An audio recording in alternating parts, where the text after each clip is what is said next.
name is Byna Elliot, and I'm the Managing Director of Advancing Black Pathways for JPMorgan Chase.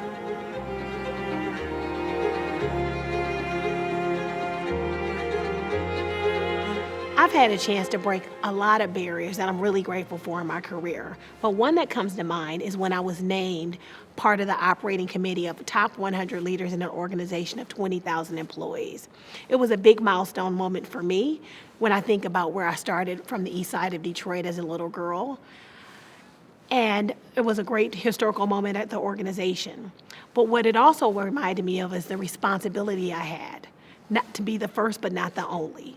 And I'm grateful that over the years, I filled that room with other Black women that could lead the organization. And when I left that organization, there was 9 women that were in that room that reflected the opportunity in getting that milestone met.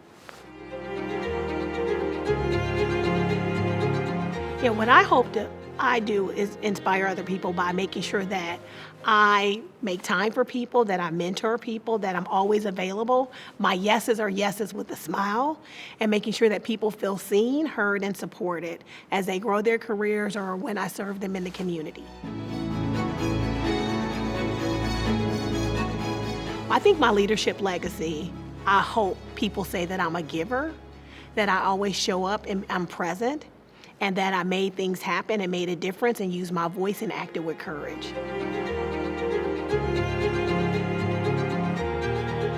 Like I said before, what I do now to make sure that I have a strong legacy is I make time for others, that I coach and develop and mentor junior people in their careers, that I serve on boards in the community to make sure that I make a difference.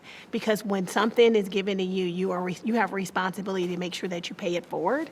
And so I devote a lot of time to volunteerism and making a difference in my community.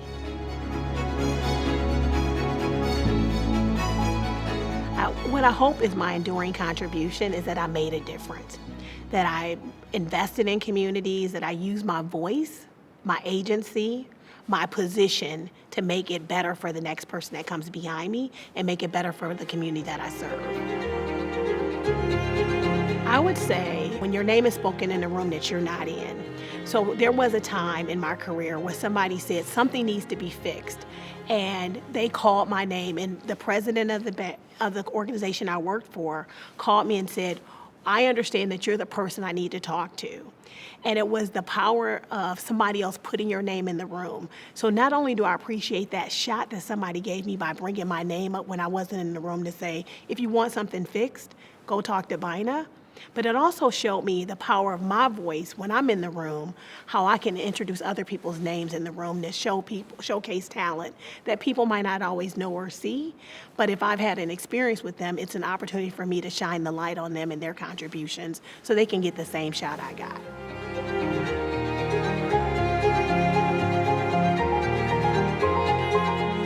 The best advice I've ever gotten is not to say that's not my job. And that has served me well in my career and in life. So when people bring me something, I don't say, that's not my job. I say, let me figure out how I can help you. Because every time that happens, I get to learn something, I get to expand my relationships, I get to meet new people. So I always encourage people to take those opportunities where it's not your job, but to take advantage of that to learn and create and build your skills and talents. Be fearless. Be confident, be bold, trust yourself, be patient with yourself, because life's a journey, and every time you make a mistake or you win, it's a lesson.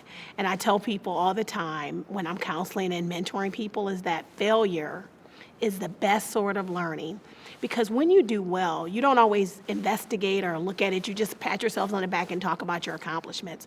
But when you fail, you give that an autopsy. And you learn from it. So be fearless, be willing to fail, and fail forward.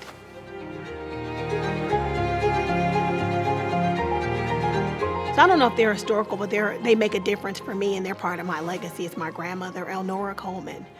She picked cotton at 13 years old and had to quit school. She was in southern Mississippi, rural Mississippi.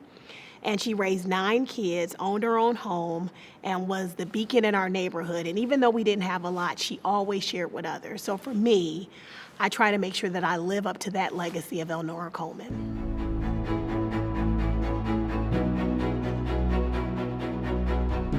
What I'm most excited for in the future are our young people taking on roles and responsibilities and passing the mantle to them and seeing what they do with this world. They're much more fearless, they're much more bold, they're more introspective around what can we make, how do we make this world better, and they're much more thoughtful.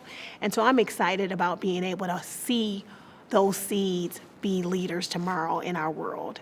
So that excites me all the time. It's a humbling honor. When you think about just getting up every day doing your work and doing what you love to do that you do for free, and somebody to recognize you and honor you, I respect the Michigan Chronicle so much and the leadership there, and for them to see me and my work and select me is an honor.